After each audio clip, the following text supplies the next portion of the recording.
কলা হীৰাৰ ব্যৱসায়ৰ নামত নাগালেণ্ড পাহাৰ খান্দি তছনছ কৰি উজনিৰ 3 জিলা বিধ্বস্ত কৰা দস্যুসকল কোন?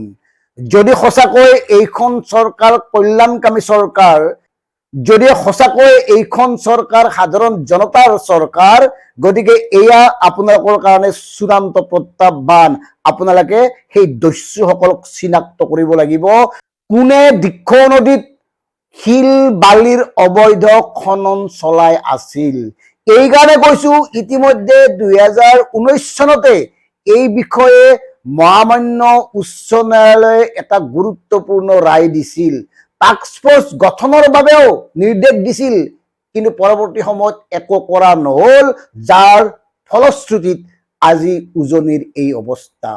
সেইকাৰণে আমাক লাগে এইসকল কোন? কোনে উজনিত এই ধৰণে কয়লাৰ সিন্ডিকেট চলাই আছে? অসমৰ যিসকল শ্ৰদ্ধেয় সাংবাদিকে গ্ৰাউণ্ড জিৰ' ৰিপৰ্ট কৰিবলৈ নাগালেণ্ডলৈ গৈছে, তেখেতসকললৈ আমাৰ বিনম্ৰ নিবেদন, গ্ৰাউণ্ড জিৰ' ৰিপৰ্ট কৰি আপোনালোকে যেনেকে কয়লাৰ বৃহৎ বৃহৎ খাদবোৰ দেখুৱাই দিলে, গাঁতবোৰ দেখুৱাই দিলে, কেনেকে ভূমিস্খলন হ'ল, কেনেকে পাহাৰ কাটি ধ্বংস কৰা হ'ল, এই কথাবোৰ দেখুৱাই দিলে, এতিয়া আমাক দেখুৱাই দিব লাগে কোনে কাটিছে, কোনে এওঁলোকক অনুমতি দিছে, তাৰ পৰা খনন কৰা কয়লা ক'ৰ পৰা কোন ফালেদি কেনেকৈ কলৈ পঠিওৱা হৈছে, এই সকলোবোৰ কথা গ্ৰাউণ্ড জিৰ' ৰিপৰ্টৰ পৰা আমাক লাগে। উজনিৰ যি অৱস্থা বৰ্তমান, অনাগত সময়ত আৰু ভয়ংকৰ হ'ব যদিহে এনেকৈ থাকে, আৰু চৰকাৰৰ পৃষ্ঠপোষকতা অবিহনে এনেকুৱা ভয়ংকৰ কাৰ্য সংঘটিত হ'ব নোৱাৰে। ইতিমধ্যে বিধায়ক অখিল গগৈয়ে এই সিন্ডিকেটৰ লগত জড়িত বুলি বৰ্তমান ৰাজ্যৰ কেইগৰাকীমান মন্ত্ৰী আৰু বিধায়কৰ নাম লৈছে। তাৰ ভিতৰত হ'ল সুশান্ত বৰগোহাঁই, বলিন চেতিয়া, জয়ন্ত মল্ল বৰুৱা আৰু পীযুষ হাজৰিকা। এওঁলোকৰ নাম চিঞৰি চিঞৰি অখিল গগৈয়ে কৈছে, আৰু এই সিন্ডিকেটটো দিছপুৰৰ পৰা চলাই থকা বুলিও তেওঁ জানিবলৈ দিছে।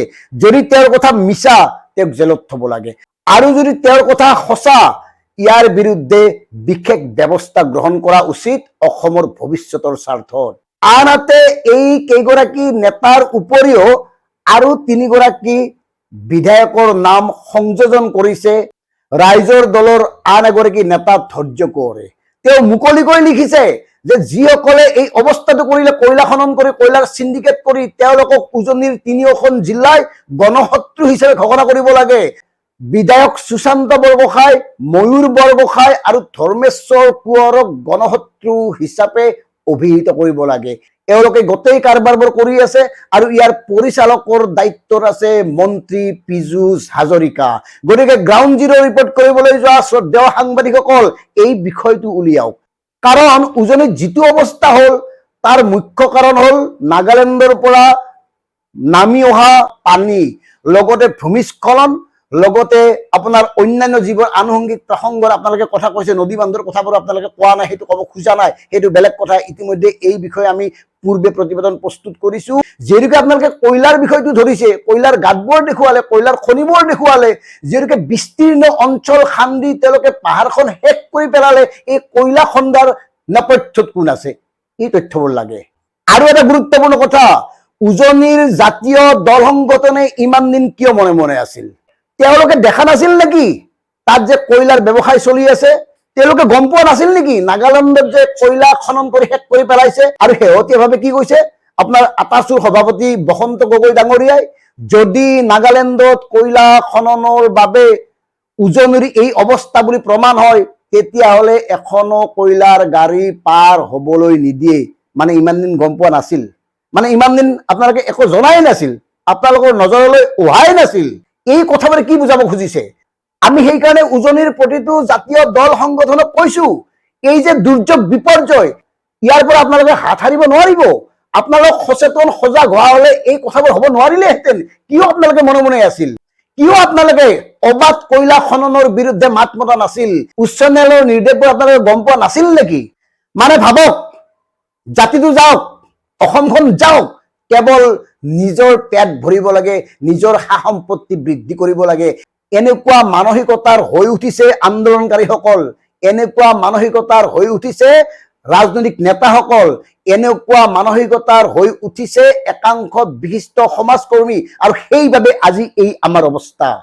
কাৰণ নিজেই মন কৰক, পাহাৰখন শেষ, তাৰ পৰা কলৈ যায় কয়লাবোৰ? দীক্ষ নদীৰ এই বুকুখন কোনেই এনেকে খান্দিলে? কিয় এই কথাবোৰ সচেতন লোকসকলে নাজানে? কিয় এই কথাবোৰ জাতীয় দল সংগঠনে গুৰুত্ব দিয়া নাছিল? আৰু এতিয়া বিধ্বস্ত, শেষ হৈ গ'ল। 3 জিলাৰ একাংশ সাধাৰণ মানুহ শেষ, জীৱনত আৰু তেওঁলোকে উঠিব নোৱাৰে। তাৰপিছত এই কথাবোৰ কিয়? সেইকাৰণে কৈছো, গ্ৰাউণ্ড জিৰ' ৰিপৰ্ট কৰা শ্ৰদ্ধেয় সাংবাদিকসকল, জাতীয় দল সংগঠনৰ নেতাসকল, এতিয়া আপোনালোকে ৰাইজৰ মাজলৈ উলিয়াই আনিব লাগে কোনে কলা হীৰাৰ ব্যৱসায় কৰি এই কাৰবাৰবোৰ কৰি আছে। সেই দস্যুবোৰ কোন? সেই দস্যুবোৰক ৰাইজে চিনিব লাগিব, সেই দস্যুবোৰৰ শাস্তি হবই লাগিব। ধন্যবাদ। জয় আই অসম।